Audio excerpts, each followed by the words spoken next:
अस्सलाम वालेकुम जी, मेरा नाम सुहेल अब्बास है और आप देख रहे हैं learn with Suhail official YouTube channel. नाज़रीन, आज हम इंटरनेशनल रिलेशंस की थ्योरीज को स्टार्ट कर रहे हैं। इंशाल्लाह ताला अगले आने वाले कुछ जो लेक्चर्स होंगे तकरीबन इनके ऊपर 10 से 12 लेक्चर्स बन सकते हैं। मैं कोशिश करता हूँ ड्यूरेशन 10 से 15 मिनट की रखूँ और ताकि आप लोग इजीली अंडरस्टैंड कर सकें इन चीज़ों को। तो इसके ऊपर तकरीबन जितनी भी थ्योरीज हैं हम इनको इंशाल्लाह डिटेल के अंदर देखेंगे। आज जो सबसे पहली थ्योरी है वो रियलिज्म की थ्योरी है और realism it is considered as a king maker theory of IR. तो इसको हम स्टार्ट करते हैं। It is one of the first theories in IR and it is the most applicable theory. It surrounds around conflict, war and aggression. मतलब कि दुनिया के अंदर जहाँ पर भी वॉर होगी, जहाँ पर कन्फ्लिक्ट होगा, जहाँ पर एग्रेशन होगी, जहाँ पर डिस्प्यूट होगा, जहाँ पर आप ताकत का इस्तेमाल कर रहे होंगे, जहाँ पर आप सेल्फिश हो रहे होंगे, जहाँ पर आप इगोइस्टिक हो रहे होंगे, जहाँ पर आप कहेंगे कि मैं हूँ और मेरे अलावा और कोई नहीं है, जहाँ पर आप ये कहेंगे कि मैं अकेला किंग मेकर हूँ, मैं सारा कुछ कर सकता हूँ, तो वहाँ पर आप रियलिज्म की थ्योरी लगाएंगे। ठीक है, अगर इसकी हम डिफाइन इसको करें, इसको देखें, तो ये स्पेक्ट्रम ऑफ आइडियाज़ के ऊपर मुश्तमिल है।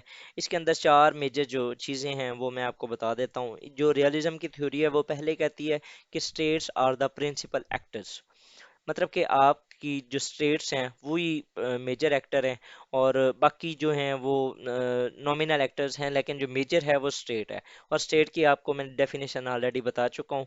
इन define and scope of international relation में हमने देखी थी कि स्टेट की जो डेफिनेशन है, स्टेट में आर्टिकल 1 ऑफ मॉन्टेविडियो कन्वेंशन के मुताबिक परमानेंट पॉपुलेशन होनी चाहिए, परमानेंट टेरिटरी होनी चाहिए और सोवरेन होनी चाहिए and power to make laws. तो स्टेट्स जो होती हैं वो are central actors in international politics. उसके बाद वो कहता है जी international political system is anarchic.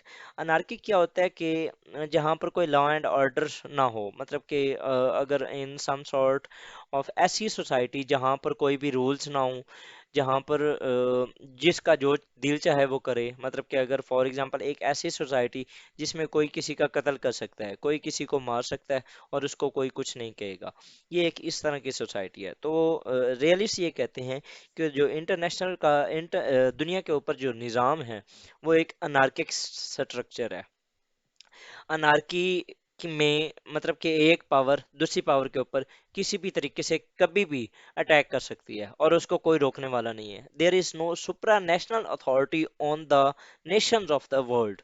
मतलब कि जो 193 नेशंस हैं, इनके ऊपर कोई ऐसी नेशन नहीं है जो इसको कंट्रोल कर सके। अगर आप देखें तो अल्लाह ताला हमें कंट्रोल कर रहे हैं। ओवरऑल एक सुप्रा नेशनल अथॉरिटी है जो कि हमें रूल कर रही है। अगर हम स्टेट लेवल पे देखें तो हमारे स्टेट के अंदर पुलिस, फौज, वो क्या करती हैं, लॉ इन्फोर्समेंट एजेंसीज क्या करती हैं, हमारी जो गवर्नमेंट है वो क्या करती है, कॉन्स्टिट्यूशन मेकिंग वो करती है, एग्जेक्टिव उसको इम्प्लीमेंट करवाती है, जुडिशरी ये इंश्योर करती है कि जो लॉ एंड ऑर्डर की सिचुएशन है वो बरकरार रहे। तो ये सारी चीज़ें क्या हैं जी, कि एक लॉ एंड ऑर्डर वाली सोसाइटी की ये एग्जांपल्स हैं जिसके अंदर कोई अनार्की नहीं है। किसी की बाकी अगर फॉर एग्जांपल मैं गन उठा उठा के किसी को जाके मार नहीं दूंगा, बिकॉज मुझे इस चीज़ का डर होगा कि मुझे पुलिस आएगी, पकड़ जाएगी, मुझे फांसी पे चढ़ा देगी। जिस जगह पे इस तरह का रूल ना हो वो एक अनार्की वाला रूल होता है और दुनिया के अंदर इस तरह है। ये रशिया के ऊपर, रशिया ने यूक्रेन के अंदर अभी जो हमला किया है उसने कर दिया। अगर अनार्किक स्ट्रक्चर ना होता, अगर कोई एक सुप्रा नेशनल अथॉरिटी होती तो रशिया को डर होता। अमेरिका ने अफगानिस्तान के अंदर अटैक कर दिया, अगर अमेरिका को डर होता किसी का तो वो ना करता। ठीक है, ये जो चीजें हैं, ये international system is anarchic as there is no supranational authority to enforce rules. आप सोच रहे होंगे यहाँ पर यूएन के बारे में, आप यहाँ पर सोच रहे होंगे सैंक्शंस के बारे में। ये सारी चीजें with the passage of time आपके सामने खुलती जाएंगी। थोड़ा सा सिर्फ पेशेंस के साथ इसको चलिएगा। नेक्स्ट है जी states act in their rational self interest. मतलब कि वो कहते हैं जी कि जो स्टेट्स हैं, पहला वो अनार्की प्रिंसिपल एक्टर्स हैं, दूसरा अनार्की का सिस्टम है, तीसरा जी जो स्टेट्स जो भी काम करती हैं ना वो अपने सेल्फ इंटरेस्ट में करती हैं। मीन के वो अगर फॉर एग्जांपल रशिया ने यूक्रेन के ऊपर हमला किया है तो रशिया ने सही काम किया है, बिकॉज उसने सेल्फ इंटरेस्ट का काम किया है। अब रशिया के ऊपर यूएस सैंक्शंस लगा रहा है तो यूएस सही कर रहा है, बिकॉज यूएस रैशनल बिहेव कर रहा है।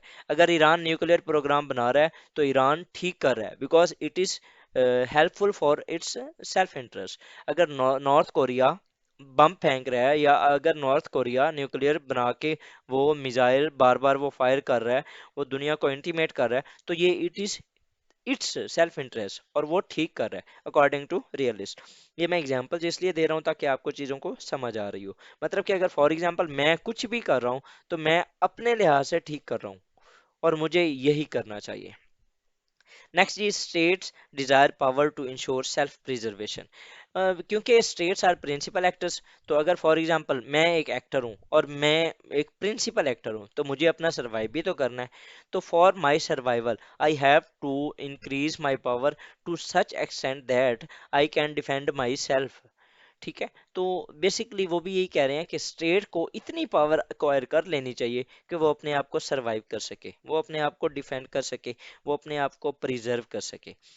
पाकिस्तान ने न्यूक्लियर प्रोग्राम एक्वायर किया, क्यों? For self preservation. अदरवाइज हमें, जब से 1974 से ऑनवर्ड उसने, इंडिया ने अपना एटम बम बनाया था, वो हमें धमकियां ही दे रहा था, मैंने बम फेंक देना है, मैंने बम फेंक देना है। अब क्या था? वो मेरी स्टेट के खिलाफ था, वो स्टेट की सेल्फ प्रिजर्वेशन को थ्रेट था, तो स्टेट ने न्यूक्लियर पावर हासिल कर लिया।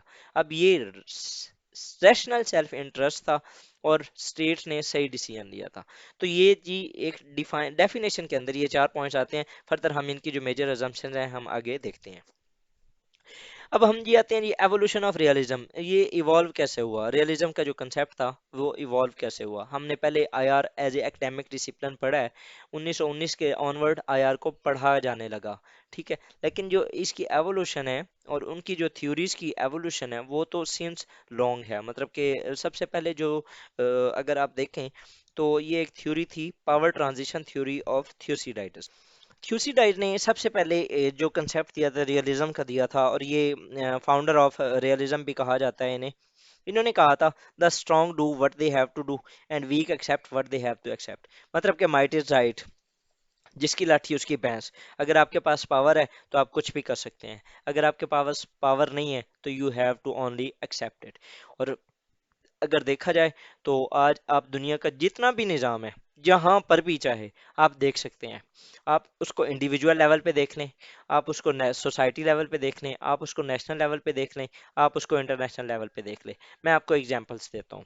अगर इंडिविजुअल लेवल पे देखें, आप अपने खानदान के अंदर सिर्फ देख लें, आपके अब्बू, मेरे अब्बू, हमारे जो भी हैं, मतलब कि अगर फॉर एग्जांपल हमारे जो फादर्स होते हैं, वो ओवरऑल फैमिली के अंदर एक हेजिमोन के रोल में होते हैं। मतलब कि वो अपने खानदान के अंदर जो चाहते हैं, वो क्योंकि पावरफुल होते हैं, so they have to do what they want, the strong do what they have to do, वो कुछ भी कर सकते हैं। And the weak accept what they have to accept. हम as a children, as a बच्चे, हमें अपने जो फादर्स हैं उनके जो रूल्स हैं उनके अकॉर्डिंगली चलना पड़ता है। टू समटाइम्स तो इस तरह का भी होता है कि हमके ऊपर चीज़ें इम्पोज भी की जाती हैं, and we have to submit ourselves to their orders. तो ये एक इंडिविजुअल लेवल पे अगर मैंने आपको एग्जांपल दिया। नेक्स्ट आते हैं सोसाइटी के अंदर। एक किसी भी अगर आप देहात में चले जाएं, किसी भी गांव में चले जाएं, तो वहां पर कुछ चौधरी और वडेरे होते हैं। वो क्या करते हैं? वो कहते हैं जी आपने फलां बंदे को वोट देने हैं, and all of those member of that community usually vote for that person. तो ये क्या होता है जी? वो एक दो पावर वाला है, वो क्या कर रहा है? What he want to do and we accept what they have to accept. Next आप आती है नेशनल लेवल के ऊपर। अगर फॉर एग्जांपल जो जिसकी जो पावरफुल होता है वो कुछ भी कर सकता है, उसका ये अभी आज मैं एक पढ़ रहा था, एक स्टेटमेंट भी थी कि अगर फॉर एग्जांपल आप पावरफुल हैं और आप अमीर हैं, आप एक एक स्ट्रांग पोजीशन में हैं, तो अगर आप कुछ भी करेंगे ना तो वो एक स्टाइल बन जाएगा। लेकिन जब आप कमजोर हैं, जब आप वीक हैं, देन आप अगर कुछ करेंगे तो दुनिया आपका मजाक उड़ाएगी। तो नेशनल लेवल के ऊपर भी इसी तरह होता है। आप जहांगीर तरीन देख लें, आप अपने मियां मंशा देख लें, आप ये जो बहरिया टाउन के ओनर हैं, मियां रियाज है शायद, उनको देख लें। मतलब कि वो लोग इवन के स्टेट को इन्फ्लुएंस कर रहे हैं। बट जो ऑन द अदर हैंड अगर आप देखें, तो दुआ मंगी एक खातून थी, लड़की थी, किडनैप हुई, उसका केस देख लें। आप अभी पिछले दिनों एक शाहजेब का केस, शाहजेब कत्ल की जो केस था, उसके अंदर जो कमजोर था उसको सबमिट सबमिट करवाया गया, और जो स्ट्रांग था उसके हक में फैसला दिया गया। मतलब कि अगर आप स्ट्रांग हैं तो आप कुछ भी कर सकते हैं, you have everything to do. लेकिन अगर आप वीक हैं then you have to submit yourself. और अगर आप इंटरनेशनल लेवल पे देखें, जो मेजर पावर्स होती हैं वो क्या करती हैं, वो छोटी पावर्स के ऊपर अपना रौब जमाती हैं। आप यूएस और पाकिस्तान का रिलेशन देख लें, कहीं पर भी पाकिस्तान अपने सेल्फ इंटरेस्ट को परसू करता हुआ नजर नहीं आएगा when it comes to conflict with USA. ठीक है, तो ये इंटरनेशनल लेवल पे मैंने आपको इंडिविजुअल लेवल पे भी बता दिया, सोसाइटी लेवल पे भी बता दिया, नेशनल लेवल पे भी बता दिया, और इंटरनेशनल लेवल पे भी बता दिया। ये जो कंसेप्ट था ये थ्यूसिडाइडस ने दिया था। अब अगर हम इनकी पावर ट्रांजिशन थ्योरी को देखें, इन्होंने एक थ्योरी दी थी जिसका नाम था पावर ट्रांजिशन थ्योरी। इन्होंने कहा था कि जब एक स्टेट वो राइजिंग पावर होती है और जब दूसरी एक हेजिमोन होती है, तो उसमें कन्फ्लिक्ट जो होना है वो लाजमी होता है। अब इसमें मैं आपको एग्जांपल देता हूँ यूएस और चाइना की। यूएस इट इज हेजिमोन और चाइना वो एक राइजिंग पावर है। अब इस टाइम दोनों compete भी कर रहे हैं और एक कन्फ्लिक्ट वाली सिचुएशन में भी हैं। कैसे कि यूएस अपनी वो जो हेजिमोनिक पोजीशन है, ग्लोबल पुलिसमैन वाला जो रोल है, उसको बचाने के चक्रों में है, and China is going to rise, और वो चाहता है कि मैं किसी ना किसी तरीके से हेजिमोन बनूं। तो यही उन्होंने जो थ्योरी थी ये देखी थी बिटवीन स्पार्टा एंड एथेंस।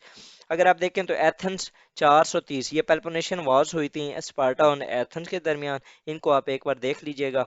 जो एथेंस थे शायद वो उस टाइम की के चाइना थे, और स्पार्टा जो थे वो उस टाइम के यूएस थे। ठीक है, तो उस टाइम इन दोनों स्टेट्स के दरमियान आपस में लड़ाई हुई और war was inevitable between them.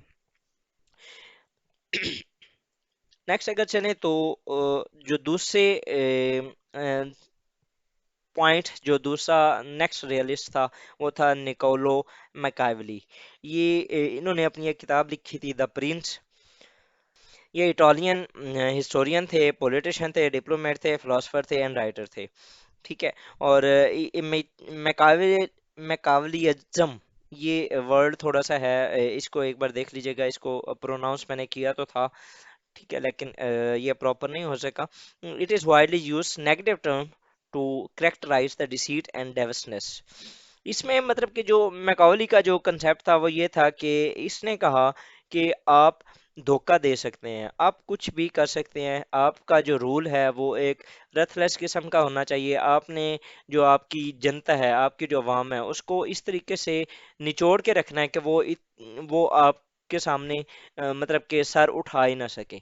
इसका जो कंसेप्ट था, he advise the rulers to rule ruthlessly, मतलब कि जिसके अंदर एक ऐसा रूल इसने बताया था जिसमें आप धोखा भी दे सकते हैं, जिसमें आप कुछ भी कर सकते हैं to attain power and to rule. Brutal way of rule was in favour of the prince, मतलब कि उस टाइम के जो प्रिंस थे, उस टाइम के जो रूलर्स थे, उनको इसने एडवाइस दी थी। नेक्स्ट अगर चलें तो जो अगले हमारे फिलोसफर्स थे, जो इसके बाद जो मकौली के बाद, पहले थ्योसिडाइड्स रियलिज्म के रियलिस्ट थे, दूसरे नंबर पे मकौली, तीसरे नंबर पे थॉमस हॉब्स। इन्होंने भी, ये एक इंग्लिश फिलोसफर थे और इन्होंने कंसेप्ट दिया था अपनी ये किताब लेवियथन में। बुक थी जिसमें जो कि 1651 में लिखी गई। और ये मज़े की बात है, ये 3 साल बाद लिखी गई, जब 1648 के अंदर हमने पहले देखा है जो ट्रीटी ऑफ वेस्टफेलिया हुआ था, उसके 3 साल बाद ये बुक आई थी। और इसके अंदर भी इन्होंने कहा कि man desire to live peacefully, peace can be gotten by achieving power, and he also give the concept of absolutism. उसने कहा कि जो इंसान हैं दुनिया के अंदर, जितने भी लोग हैं, वो चाहते हैं कि हम पीस में रहें, हम किसी न किसी तरीके से ना एक अच्छा और एक पीसफुल ऑर्गेनाइज तरीके से हम रहें। लेकिन piece can only be achieve by achieving power. आप जितने ज़्यादा पावरफुल होंगे उतने ही आप पीसफुली रह सकते हैं, बिकॉज आपके पावर को देख के कोई आपको थ्रेट ही नहीं करेगा। ठीक है, तो उसने कहा था कि ही also give the concept of absolutism, और एब्सोल्यूट पावर मतलब कि वो कहता था कि आपके पास होने चाहिए, you are the ultimate authority and no one can undermine your authority, सबको आपके सामने झुकना पड़ेगा। उसके बाद जी हम आते हैं 20वीं सदी के जो स्कॉलर थे, हैंस जे मॉर्जनथाउ। ये भी रियलिस्ट थे। He strongly oppose the US role in Vietnam war. According to Hans J Morgenthau, international politics is a struggle of power. ये मैं हैरान हुआ हूँ देख के, जब इन्होंने इनका ये जो मैंने पढ़ा था उसके बाद ओवरऑल अगर आप अपने पॉलिटिक्स को देखें तो you can implement this quote in everything, every जगह पे आप इसको कोट कर सकते हैं। आप अगर देखें तो whatever the ultimate aim of international political power is always the immediate aim, the aspiration of power being the distinguishing element of international politics of necessary power politics. He advocated realistic diplomacy. अब इसमें अगर इसका जो ये international politics is a struggle of power, इसको अगर आप पहले थोड़ा सा इंटरनेशनल का हम वर्ड हटा देते हैं, हम सिर्फ ये कहते हैं politics is a struggle of power.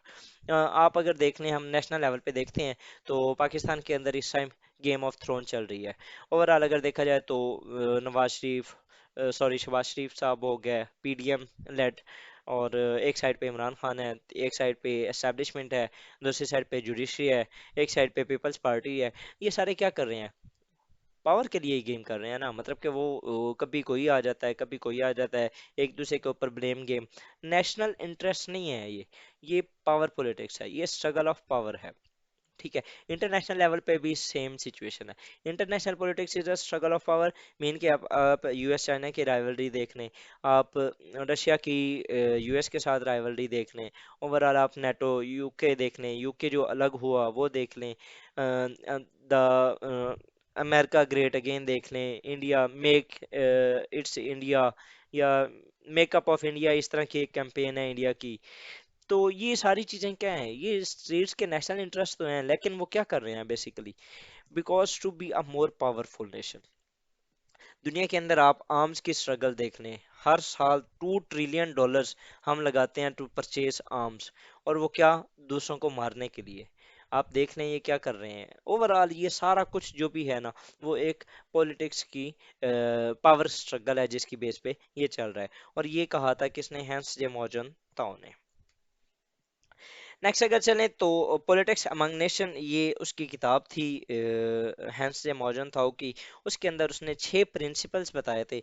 ये आपने जब भी बैलेंस ऑफ पावर का कोई कंसेप्ट आएगा, देन आपने इस चीज़ को लाजमी लिखना है। ठीक है, आपने उसके अंदर इनको लाजमी मेंशन करना है। उसने कहा जी कि दुनिया के अंदर ना पावर आपको मैक्सिमाइज करनी चाहिए, जितनी आपके पास पावर हो वो कम है। आपने पावर मैक्सिमाइज क्यों करनी है? For self preservation. Self preservation मतलब कि आपके लिए ये ज़रूरी है टू गेन पावर। और उसने कहा जी ये सेल्फ प्रिजर्व भी आपको क्यों करना पड़ेगा? Because there is lack of moral behaviour in the world. दुनिया के अंदर जो मोरालिटी है उसका फुकदान है, जिसकी वजह से आपको सेल्फ प्रिजर्व करना है, खुद अपने आप को खुद बचाना है, और आपने अपनी पावर जो है मैक्सिमाइज करनी है।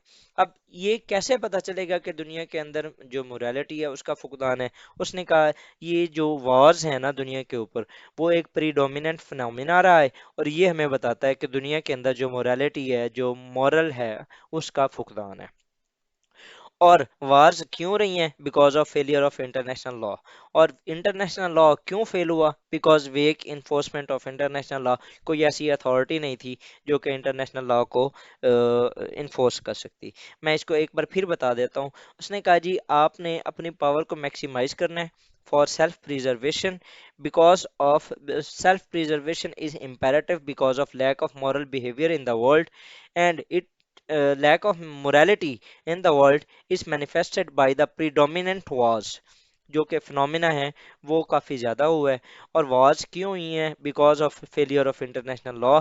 एंड इंटरनेशनल लॉ क्यों फेल हुआ? Because of weak enforcement of international law. ये थे जी हमारे हैंस जे मॉर्गन थॉ, ये उनके 6 प्रिंसिपल्स थे। इसके बाद हम देखते हैं Kenneth Waltz and John J Mearsheimer and Graham Allison. ये इंशाल्लाह हम अपनी अगली वीडियो में देखते हैं। Till then I would like to thank you for watching my video. अल्लाह हाफिज़, अस्सलाम वालेकुम।